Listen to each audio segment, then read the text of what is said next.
Good afternoon, I am Pete, also known as Risk for Rewards. So, the flat season is coming to an end, albeit a very good end. There's brilliant racing all around the world on the flat. However, it is now time for the jumps. The rain has started, the weather is changing, big jumpers are out, and it's time to get stuck into the jumps racing. So, over in Ireland, they've already kicked off Listowel with the Kerry National. Very impressive Flora and Porter, absolutely bolting up. Always threatened to do that. No surprise, really, but you just don't know when they're going to be ready that time of the year. Should have known really with Gavin Cromwell. Obviously, he loves this time of year, and for me, obviously, that could have been a wasted opportunity. Could have brought him over for the Paddy Power Gold Cup, but at the same time, I'm sure Gavin Cromwell's got plenty of them handicappers. If you don't remember last year, he kept sending handicappers over every weekend, particularly at Cheltenham, and he was the leading trainer at Cheltenham for a good long period of time. So keep your eyes out for him regardless. But yeah, next Friday we've got Chepstow is back, and Chepstow is the start really of the start of the jumps racing over this side of the water. So we're all about to get stuck in. As you can see today, we are here to talk about the Cheltenham Festival 2024. So I'm going to go through my results, any bets that I placed Ante Post, and cover: did they win? Did they lose? Was it a good pick, poor pick? And any other aspects that I believe are important to focus on. It's just a way of obviously demonstrating so that people can have a good look at it. As you can see in the background, we do have my new website. And just before I go on to that, I will clarify for anyone who doesn't know, an anti-post bet is any bet that is placed prior to final declarations. So if you place a bet 48 hours before, which is when final declarations are, if the horse does not run for whatever reason, any reason, if it doesn't line up and doesn't set off, then you lose your money. There is no if, buts, and maybes. You lose your money. So obviously with that comes significant risk, but obviously you get larger prices due to the different risks. Hence why now you can obviously bet on races at the Cheltenham Festival or Royal Ascot next year, because bookmakers can offer the bigger prices because of those risks that come attached. So that is, in a nutshell, what Antipost is. So as you can see in the background, this is the new website. I'm not going to go into detail in it because I don't want to give too much away. I did mention on Twitter the website is set to launch for the jump season on Thursday. The content, for anyone who was here last year, the content should be very similar. Hopefully I've just made some upgrades, some improvements, things that I've tweaked to make things better. But the big improvement is going to be the website. This is a brand new website. It's professionally designed. Last year it was designed by me and someone else. Obviously I'm not a website designer, so this should be good. This should be fluent. You should be getting in and out of your accounts. This should be absolutely perfect for whatever you need. The reason that I'm so keen on pushing the free trial that is going to be happening on Thursday is because it will only be for those first 7 days. So if you sign up on the Thursday, you will get 7 days worth of free trial. If you sign up on the Friday, you'll get 6 days. If you sign up on the Saturday, you'll get 5 days. Basically, the first 7 days are free access. All you've got to do is log in, put your details in, and you're in. I will put reminders out on Twitter and everywhere else on the on the Thursday, sorry, because I believe, I have to double check, but I believe the free trial will end at midnight on Thursday. And I will remind people on Twitter saying, like, obviously, if you don't want to stay, then please cancel your free trial. It will not cost you any money. It will not cost you anything. The thing that I really struggled with last year when I launched the website was that obviously I had no way of, it was very difficult to explain what people were getting, how it was all going to work, how it was going to operate, because I had no way of operating a free trial because of the method and some of the content that's on there. Like if I go on there and I put loads of anti-post content, then if you had a free trial, you could obviously just come on whenever you want, see the anti-post, and then disappear off if that's what you wanted to do. So it will be a free access for people to be able to see it. So what will you get in that first 7 days? So the first 7 days, for starters, there will be some Cheltenham anti-post already on there. There'll be some Cheltenham anti-post in the free bet section. So they're riskier bets. So say horses that are, say, I don't know, 25, 30 to 1. They might not go to those races, but they may be worth sticking your £5 free bet, etc. on there. You will get a few bits of content here and there.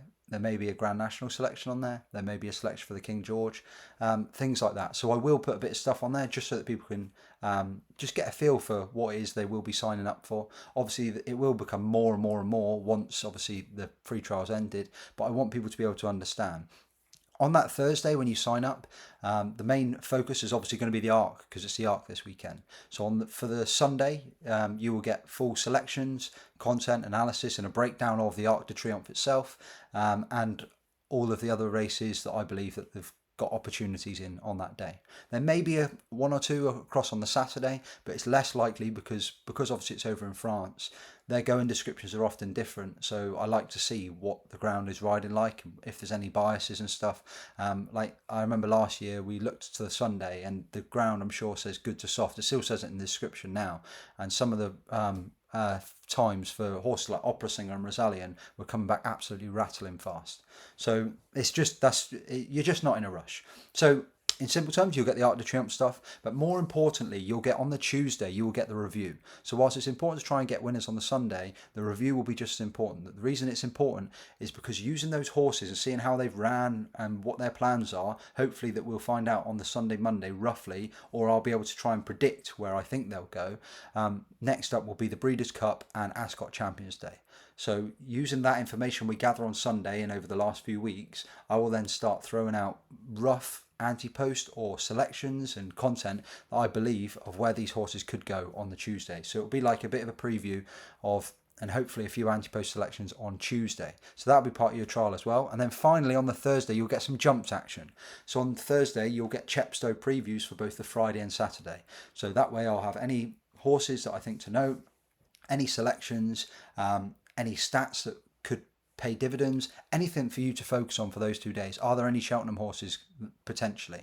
And obviously that will fire through, and you'll get that on Thursday night. I will make sure that that's sent out before the free trial ends. So that way, if someone doesn't want to sign up, then at least you're going to get a bit of the jumps action too, and you'll get everything that I've going to have put up for both the Friday and the Saturday as well. I mean, last year on the Friday night, obviously there was no trial or anything like that, so it's different. But on the Friday night, on the Friday, we saw Chianti Classico win one of the novice chase events and bolt up. I then put Chianti Classico up to win the Ultima. Well, actually, I put him up to win any race at Cheltenham, but I had the Ultima in mind, and we got a price of 20 to 1 to 22 to 1, depending on what you were able to get on. But that didn't just disappear overnight. So the reason this website sort of thing is there is so that people can put their bet on, like say a £5 free bet, and then the next week they're like, okay, well there's no new free anti-post that I like, I'll put another £5 free bet on. So it just means these pots soon start to build up. And as you can imagine, you only put one £5 free bet on a 20 to 1 shot, that's £100 winning. And obviously he did win the Ultima. So obviously we wouldn't have known that at the time. Like obviously you're paying for your subscription with a £5 free bet on the first major meeting of the Jumps Festival, but at the same time it was a bonus. So that's just a bit of what's going to be going on. So Thursday 8 p.m, go across to my Twitter and there'll be a link. I will try and put something on YouTube and attach the link below, but obviously it's not live at the moment, so I've got nothing to be able to attach. I'm not going to dive massively into the website because I want to keep it quite secret and let you guys obviously explore it. There's nothing I need to go through and explain to you this time, unlike last time. It's all very self-explanatory. It's so easy for you to be able to navigate. The reason I have got the website loaded in the background is because you're now going to be able to look at the profit and loss from the last 4 years. And obviously I'm here to run through the Cheltenham Festival 2024. For the first 3 years, obviously everything was free on Twitter. You can use it, you can see it anyway. I've kept it very simple because obviously I don't stand there and say put 3 points on this. I've just said 1 point across the board on every single horse that I put up Anti-Post.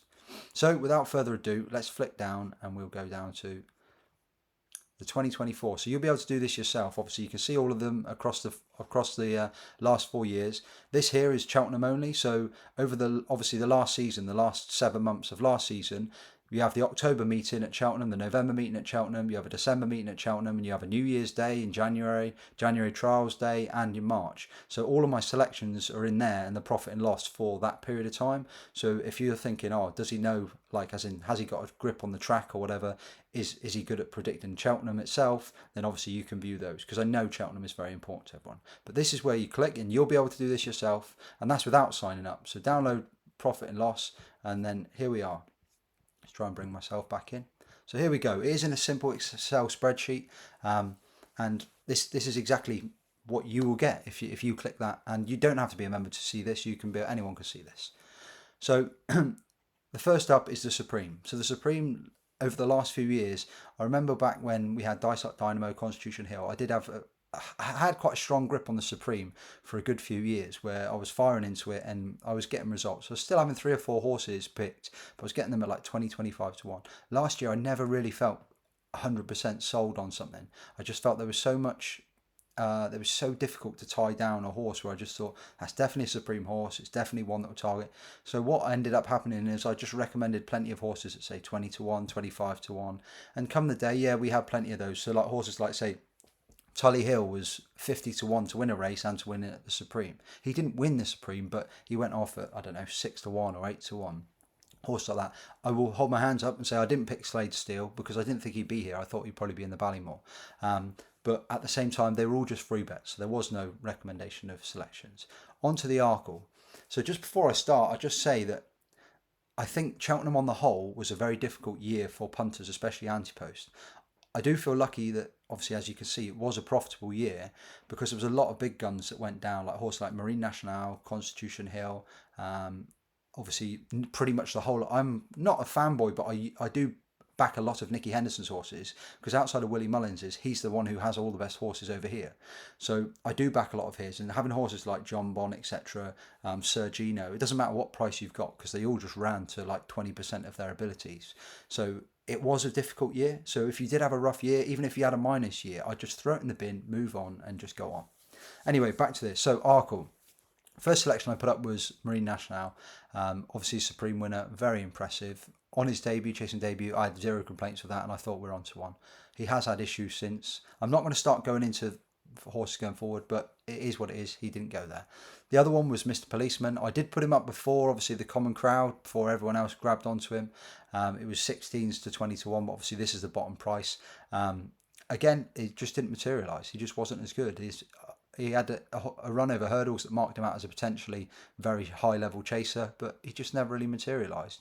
And obviously, Facile Vega, he just never really took. Well, you can't say he didn't take the fences because he did win big races, but it is what it is. And he didn't go to this race anyway in the end.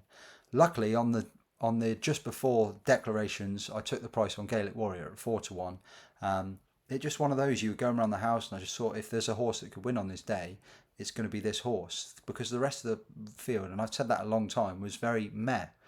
And long and behold, the field was very much.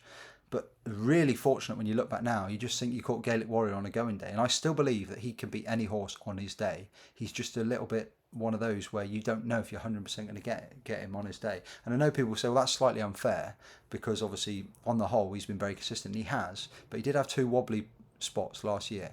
When he got humped by Factor File, you could put that down to Factor File just being the very superior horse. And obviously when he was beaten by Ilite Tomps. And again, people will say, well, Ilite Tomps improved him, but all these different things. But Gaelic Warrior was absolutely hammering him earlier in the season. And it would not surprise me if they both ran in October in a 2 mile chase. The money would, I'm not saying the money, don't know if they would bet on that at all, but I would be fairly confident that Gaelic Warrior will reverse that form back round again. So that's just obviously my personal opinion. So Gaelic Warrior, he got the job done, but again, it was to a small profit. It was more just rescuing yourself out of the unfortunate bets you placed. Champion Hurdle, for a long time, I thought that Constitution Hill would win it, but he was just so short from the off. So I just could not dive in when I was like, oh, okay, I've got my figures wrong here, look. I've somehow put no anti-post bet, but I've charged myself £10 for the luxury. So there you are. So technically it's £10 extra back. Don't know why I've done that. So Champion Hurdle, I said you could put free bets on State Man and Impere Pass throughout the year. And then when you got to the day, you could decide whether you just let them run and hopefully one of them turns them over. But obviously things happen. I didn't put any free bets on myself, but I just couldn't back him. He was like 4 to 7 almost from the start of the season, and it just was not worth it at all. Unfortunately, again, I dodged a bullet there in the fact that obviously he didn't run. So we're back to the drawing board again this year. But it just shows, like, do you really want to dive in when they are really short prices? Because they may look like superstars, and he is a superstar, but you never know what might happen. On to the Ultima. And as I mentioned, first day of Chepstow, really, really lucky. It just stood out like an absolute sore thumb, just because Connections had gone that way before in the past. They targeted the Ultima with Happy Go Lucky and other horses in the past that I can't think. David Bass gave him an absolute beauty, and it was just like ping, ping, ping. And my hardest thing there was I was like, how are they going to be able to campaign this horse to keep his mark down, to get him in the race, but without it being too high? and they ended up with the perfect mark, the perfect plan, got the experience, and it just couldn't have got any better. And he absolutely bolted up, and it's brilliant because I love it, because like I forget about how much it means to people. And I had people coming up to me at the track saying like, "Nice one." They're like, and some people hadn't even obviously been a member, but what they'd done is they'd seen the preview videos that we'd done with Star Sports and the other guys, and they'd seen that Chianti Classico, I'd mentioned it, and it was like 8 or 9 to 1, and they'd backed it then instead. And it's just brilliant when people come there. Don't get me wrong, like again, this is only my Ante-Post selections, so I will 100% say I did have 2 small bets in this race away from Chianti Classico, but obviously when you land a 20 to 1 shot, you're laughing really. And this is why I go back to the focus of the whole website thing. Is it might be 20 to 1, but it's 20 to 1 6 months in advance. You don't have to put any of your cash if you don't want to. You could put these £5 free bets on each week, and if that was the only horse you backed and you just put £5, like think how much you're going to win. That's not what I'm saying to do, but I'm just saying is because you get 6 months notice, you're not trying to scrape around chasing everyone for prices. Like, and this is what I'm trying to achieve with obviously trying to get the information out. And again, going back to obviously the website, is the fact that I'm trying to give you the information as early as possible. So that's why I write them on, say, Thursday, straight away or as early as I can for the information for the races, say, on Saturday, because it means that when you get home from work or whatever you do with your life, when you get in on the Thursday evening, you might be like, do you know what? I'll sit down, I'll have a cup of tea or a beer, put the football on in the background, and you just sit and have a just read through it for 20 minutes and think, yeah, okay, I like that, but I don't want to have any bets actually, or I like that. You're like, I'm going to put a few Cheltenham bets on. It's like you getting your newspaper just before it comes. I just don't want to be sending selections out on a Saturday waiting for 10 o'clock best prices, and then everyone's out with their families doing things, hungover, all sorts of stuff, and they miss everything. So it's nothing like, I'm not going to stand here and say, oh, I've got a perfect profit and loss column and this and this and this, because that's not what I'm trying to do. I'm trying to do something very different to what a lot of other people, well, not a lot of other, it's just not out there at all. And when I came to the market probably 7 or 8 years ago, I think it was 10 years ago actually, it wasn't there. I just got fed up of seeing that people, the selections, I'd watch a horse win and be like, wow, that's so impressive. And there'd just be like almost like a pin drop. No one mentions anything. And then you watch him win again. You're like, right, I need to find out where he's going to run. And then all these bet slips will start coming up and people saying, oh, well, he's obviously going here. And then by the time you get there, the price is completely gone. And that's what I'm just trying to, I hope that people could sign up, do it for a year, and then at the end of the year they'd be like, I don't need Pete anymore. I know exactly like what to target, what to look for and all that. And that's brilliant. That's what I'm trying to do. Anyway, I digress. Apologies. Back to the mares. And as you can see, the mares hurdle was a mess. I'll completely hold my hands up and say my plan was that Lossiemouth was the most likely winner.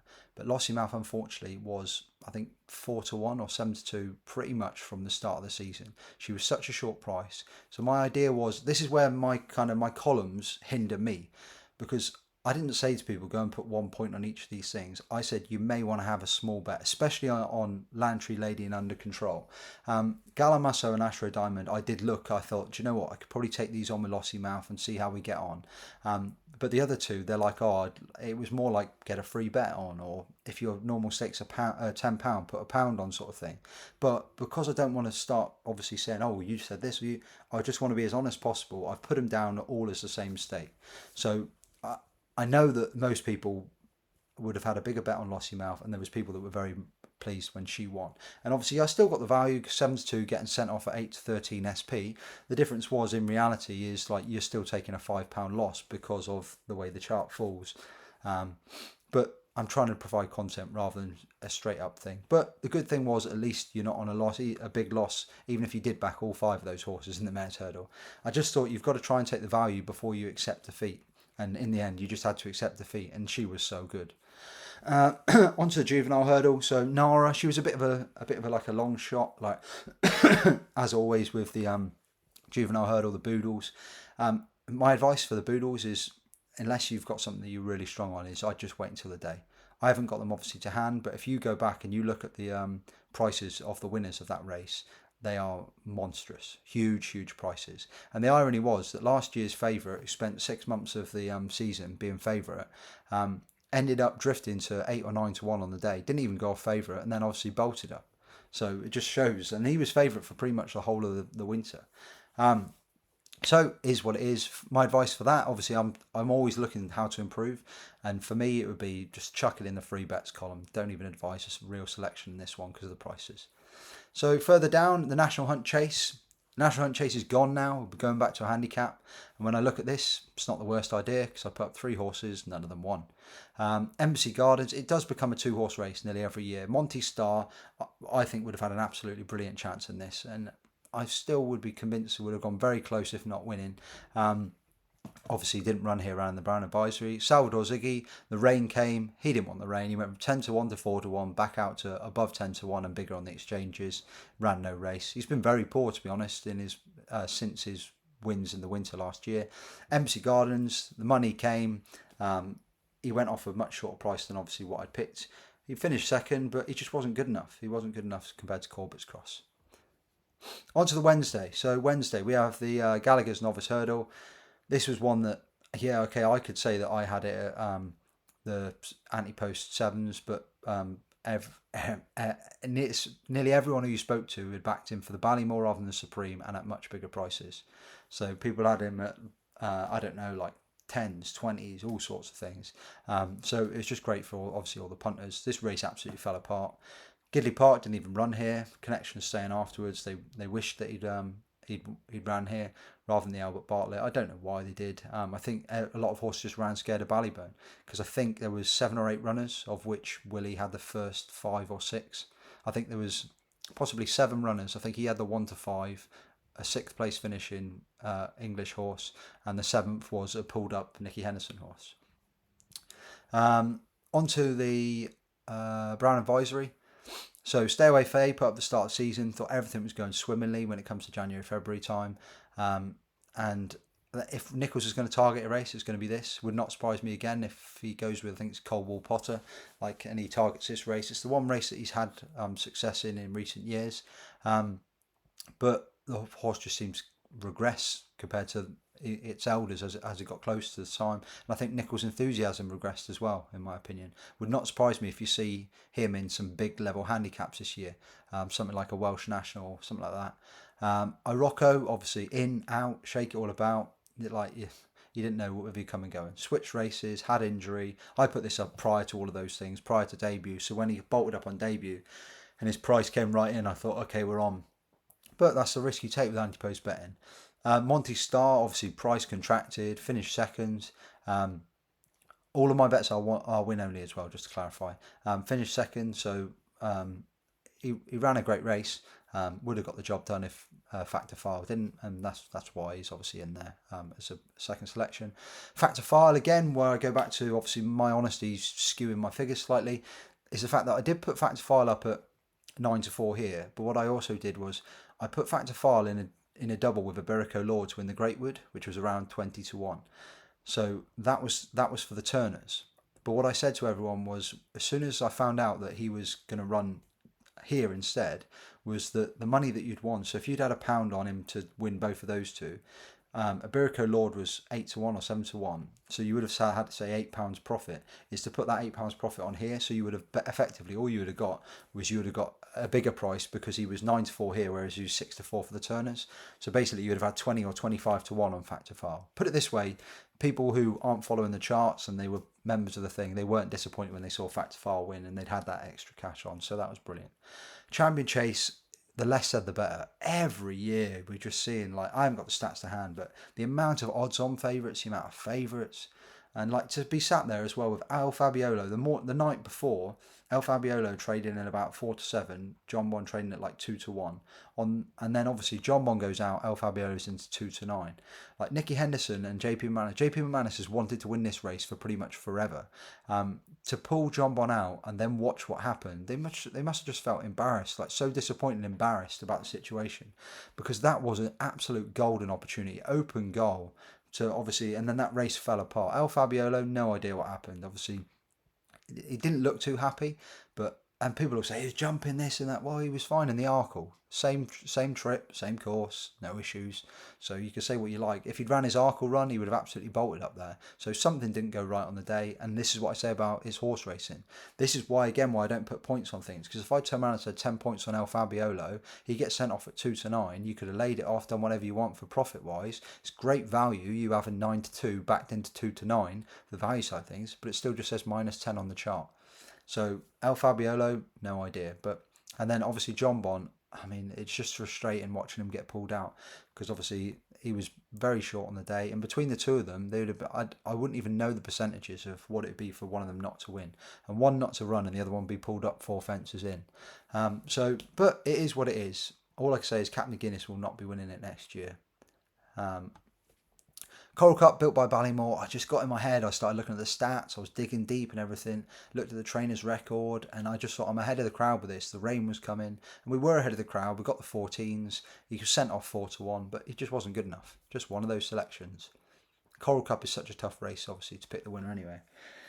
Champion Bumper. I'll hold my hands up with this one. Very much like the Supreme. It's just a race I normally target with a lot of free bets. So whilst these two obviously the two on the list, because I told people I'm backing this horse prior to it running. So I backed Romeo Coolio prior to it running, same with Tishan, I think after it ran. The others I just said they all went in the free bet column. So there's multiple blogs on the website. There's a blog which will have the Cheltenham official blog, horses that I put cash on, and then one that's free bets. So the free bets one would have had all the other sort of horses for the bumper. I would have had another 2 or 3 on there, which you can just put a £5 here, £5 there, £1 here, stuff like that, just chipping away. It's not a race that you really, unless you're really strong on, but at the same time, the last few years it's been so kind to the punters, like with the likes of Fassar Vega, etc. Romeo Coolio actually drifted like an absolute barge on the day and was 20-1 in the betting and much bigger than that on the exchanges, and ran a screamer but just finished second. And just a little quick snippet, the winner of that champion bumper, Jasmine DeVoe, that'll be a horse I'll be looking to take on all season this year. Thursday, again, get the price, but it means no odds. Turner's Ginny's Destiny. I saw Grey Dawning switching because I don't care what Skelton says. They did look fearful of Factor File, and obviously rightly so when we look now. He switched across for the head-to-head again with Ginny's Destiny, and I should have really backed him when he didn't. When he said he was switching, he was about 6-1. I didn't want to end up with loads of bets in the race, and I fancied Ginny's Destiny to run his race anyway, so he was going to go close or thereabouts. And the next thing, you're trying to decide if you want to back like a 7-4 shot to cover your money, and I was just decided not to on the day. Unfortunately, obviously, Ginny's Destiny came second instead, ran a great race, but you don't get paid for running a great race. Irocco, obviously, was a selection, but just found things too tough. I think Irocco, the only thing I'd take out of last season is a horse with plenty of talent, and a beautiful jumper, but anything after his injury, they've openly said that they have struggled to get him back to where they wanted him. Chantry House, I just had in my head as a plot ever since, I can't remember if I was at the track, ever since I think it was the October meeting where he scythed through the field and finished about 4th or 5th. I thought Henderson and McManus are going to work backwards from this and make him a plot ready for the Potemps. I mean, he's on such a low mark now, and he did run. I can't remember. I think it was Punchestown. He finished 2nd or 3rd, so he finally got there in the end. But the problem was he wanted good ground, and the Henderson form were completely out of form, and he got soft ground and the Henderson virus. Onto the Ryanair. So this was one of the better races. Strangely enough, my actual selections for throughout the most of the season was Stage Star in the Ryanair. In fact, actually, I will swap and say, obviously, I didn't. The £10 on the Champion Hurdle, there should be in here, there should be Allaho. So that levels it out. So it is still the same number. Allaho should be there. I don't know why he's not there. We all make mistakes. So Allaho should be there. He was my first selection for this race, unfortunately ruled out of injury. I was then very confident on Stage Star, and even on the day I was confident on Stage Star. However, when the rain started coming and there was big question marks about whether Banbridge was going to run, as soon as they said Banbridge may or may not run because of the soft ground, I thought you've got to take the opportunity before the declarations, because once the declarations are in, if Banbridge gets pulled out, you're going to get rule forward because he's not going to be a big price. So that's why I added in these two. So I added in Conflated and Protectorat. Both ran absolute screamers. The main reason why I wanted to target this race so hard was because of Envoy Allen's age. Envoy Allen obviously won it the year before, very impressive, but he's an aging horse, and I just thought you've got to take him on. Unfortunately, it paid off. Protectorat was very impressive. I think he'll still be a 9-year-old rather than a 10-year-old next year, so it would be no surprise if they're working back from that race next year. And obviously, Conflated ran a good race in 3rd. So that was a good one for the profit column. Onto the Stairs Hurdle. So obviously, Cider Burley. Don't think he... Cider Burley... Stairs Hurdle, Paisley Park. I can't even remember. Cider Burley. Why are they in there? That's not right. So Cider Burley and Paisley Park were the selections for the year before. Just shows I have made some mistakes, despite checking this a few times. So the selections obviously this year were Crambo and Theleme, or Thelem. So Thelem didn't run and Crambo just fell off a cliff. Absolutely no idea what's going on with that horse. Obviously Tiapu bolted up. He was keen. He was a horse I was keen to take on all season, just because he wasn't proven at Cheltenham. I thought he had it to show. Obviously I was wrong, and you accept defeat on those sort of things. Onto the Kim Mule. So Krabilly got 14s, sent off 7-2, finished second. However, fortunately, it was an Ante Post, so it's not in this column as a win. It just goes down as a loss. Shake him up, Harry. Even though it says win in the column, you can see you don't get any points for him because he was a selection that I placed after declaration. So whilst I still got the 10-1 winner, which was nice, it doesn't matter when you go down to Ante Post. You can't have it both ways. So obviously the Mayor's Novice, what a nightmare this was. This, along with the Arkle, the Champion Chase, I thought I had this sewn up as well. Jade LeGrugy backed at 10s, SP 2-1. The Brighter Days Ahead, obviously 5.5 to 1. Sent off 5-6. And I just thought there's no way these two aren't, one of them's not picking this up. And the horse without a penalty took the victory. The good news is, penalties are out the window this year. So we're not going to have any of this thing like we did last year where horses are being campaigned. I don't think people like Fergal O'Brien wants to, or Golden Aces connections, they want to dodge the nice races over here. But they just did it because obviously you want the best chances. You don't want to be giving away £3 to other horses. And I mean, as we've seen since with Brighter Days Ahead, she is an absolute monster and a weapon. But on the day, she was giving away £3, and I do believe she's better over the further trip. I think she just settles better over the longer trip. So for me, Brighter Days Ahead, obviously over the longer trip. But it is what it is, one of those. You just take it on the chin. And this is again why I don't want to stand there and go, right, well, we've got this race locked up. I'm glad we had 5 points on each. You still lose 10 points. You don't know where your winners are coming from. If you said to me there that my winners were going to come from Shake 'em Up Harry and Protectorat, rather than obviously Jade DeGrugy or Brighter Days Ahead, I would have said, yeah, that's not going to happen. Anyway, on to the Friday. So the Friday over the last few years has been absolutely brilliant for the blog, for myself, and I'd imagine for many punters. I don't know what it is, but it's just been... And obviously I look at this and I know people are saying, well, you haven't got a load of greens. When I read through that, you'll see why I haven't got all greens. In the Triumph, I mean, you can say it how you like. Sergino, 20-1, sent off, was 4-6 on the Saturday or the Sunday of the festival. And then the rumours started, Nicky Henderson started, and by the time we got there, he wasn't even in the race. So, unfortunately, it is what it is. Salvatore Monday was again back to 20-1. They were both the first two Triumph selections for the season, and at one stage I thought this is wrapped up, game over.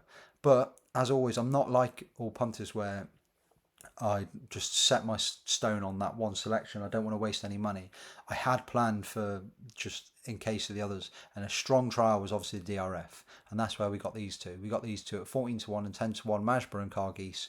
I was fairly confident that Majborough would be able to turn the form back round with Cargeese, it being his first run at the DRF, but I just wasn't 100% sure, but I thought he was just a big price to do so, and it just played so well because Cargeese obviously won there, which kept his price. I think he faded into third in the end, and obviously you see I was fairly confident that between the two of them, one of them would get the job done. So whilst again disappointed, didn't get the 20-1 winner, and it would have been nice to not use any other profit anywhere else.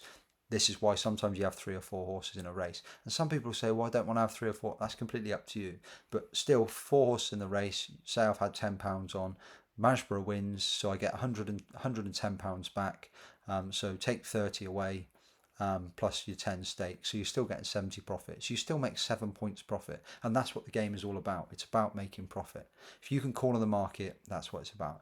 And on to one of my favourite races in recent years, and that's the County Hurdle. And again, like people like Skelton and Mullins, I could not believe the prices of these horses at the start of the week, because obviously the only horses I backed were all Skelton and Mullins. But between these two trainers, they've won 8 of the last 9 renewals. I'm pretty sure it's 4 apiece. So why you'd look anywhere else in this race? Gordon Elliott's got a good race in having horses placed, but these two absolutely dominate the race. And long and behold, 1-2. Absurd beats Leo de Sud. Leo de Sud, all the money came for. As the week went on, Skelton had a blinder. All his handicappers were winning. Absurd, the rain came, and you could have actually got a bigger price. But I think that's the only horse in the week where you could have got a bigger price on the day than what I'd put up at the start of the week. But again, if you back each way, you're laughing even more so because obviously you got the first and the second. But obviously I back the win only. And again, going into the other, as I've just mentioned before, 10 to 1, exactly the same principle, just one less horse. So you're still getting 8 points profit. It does not, you shouldn't be fearful of backing multiple horses if you think they're going to run. What's worse is having obviously backing, you don't want to back 6 or 7 horses and then 4 or 5 of them don't turn up.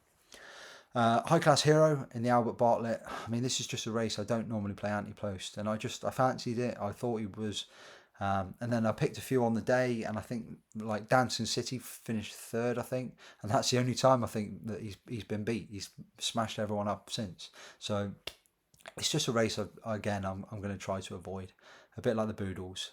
Gallopin des Champs, I made absolutely zero secret. The moment he crossed the line on 2023 Gold Cup, I was like, this is my bet for next year, 2024. I could have write the write up. I could have done the whole thing. And this again goes back to the content side of things. So for people who haven't signed up to the website, is like I'm pretty sure my Gold Cup write was around 5,000 words. But anyone who knew me already knew my selection was going to be Gallopin des Champs. But there's no point handing that to someone, especially if they haven't had Ante Post, because they want to know how confident you are. How do you rate the rivals? So it goes through and it chunks every single rival, plays the stats against them, for and against, who's the likely danger, stuff like that. So you can base what you want your bet to be. Do I actually want to back this horse? Do I want to lay this horse? So it's and that's why I do it. I could easily turn around and say, but you're not going to know why he's going to win or stuff like that. So and that's why I did that. I just thought he was a monster. Still think he's a monster. There's very little to knock, and he's an absolute superstar. And he's easily the best horse, especially in 3 mile division, that we've seen since Quarto Star. I mean, that would be one hell of a race. And he's back, and he's ready to do it all again next year. On to the Fox Hunters. So this is why I was saying to you, I'm not saying that it was a great day, but like I couldn't have asked for any more of my money, and this is an absolute burn to take. And the reason why I laugh is because when you've had a profitable festival throughout the rest of the week and you're already in front, then you have to just like take it on the chin. Whereas when you're down and you're struggling for winners, it is really brutal when you get, as you'll see, the last 3 horses are all second.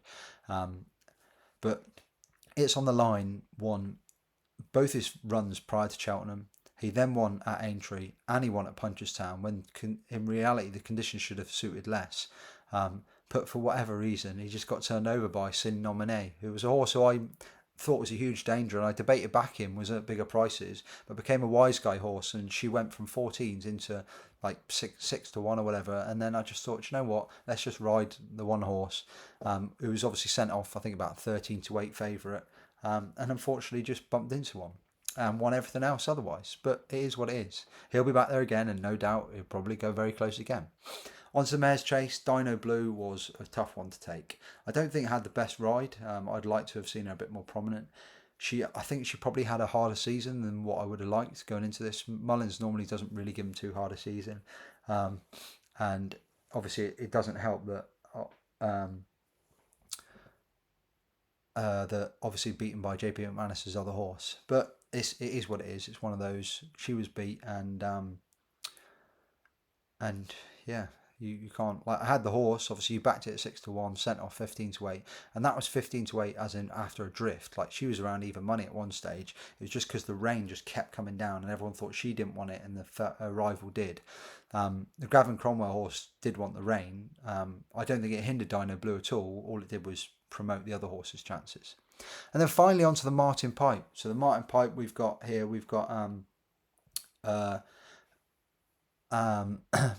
oh, sorry, and also Muscada. So Muscada was one I put up right at the start of the summer before she ran. Obviously gone well in the Grand Annual, but she was poor. So the Martin Pipe, put up 2 horses, no ordinary Joe. I would have rather had my money back. As soon as the Henderson thing, I thought this horse has got no chance. Ran better than I thought it would, but still wasn't even placed. Waterford Whispers became the gamble horse of the week, 10s into 10 to 3, as you can see. Just pulled the arms off the jockey for the first circuit. Still ran an absolute screamer, but just bumped into one on the day who was better handicapped, been laid out better, and unfortunately couldn't get the job done.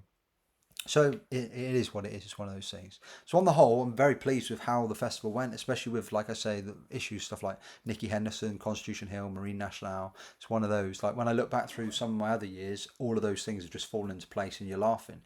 But at the end of the day, it's a marathon, not a sprint, and that's every year, not just like one year. And you're aiming to try and be in profit over the 7 races over 4 days, not just one race. So obviously all the stats are there. Yeah, as you can see, that was actually a profitable year is a profitable year. Whether I'd got £10 profit or whether it was £1,000 profit, it's still profit, which is nice.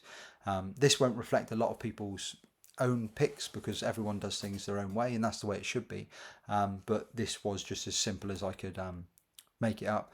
As you can see, over the last 4 years, it has been very profitable. To follow. Oh, sorry, it's there. Yeah. So if you'd followed over the last £10, just following these, you'd be on 2,455. Or if you did £100 a point, 24,550. I'm definitely not recommending £100 a point. It was just a principle. Even if you had obviously £1 a point, you would have made £245. But again, my focus is the fact that rather than getting them £5 free bets stuck on Harry Maguire every week, I'm just trying to offer an opportunity where people can put it on something different and just think outside the box. So anyway, I've gone on for too long as normal. Apologies. I look forward to obviously hopefully hearing from you all. I hope you all enjoy the website when it gets released on Thursday. And yeah, Jumps is back, so let's go. So good luck for this week, and if you're having any bets, good luck, and I'll be speaking to you soon.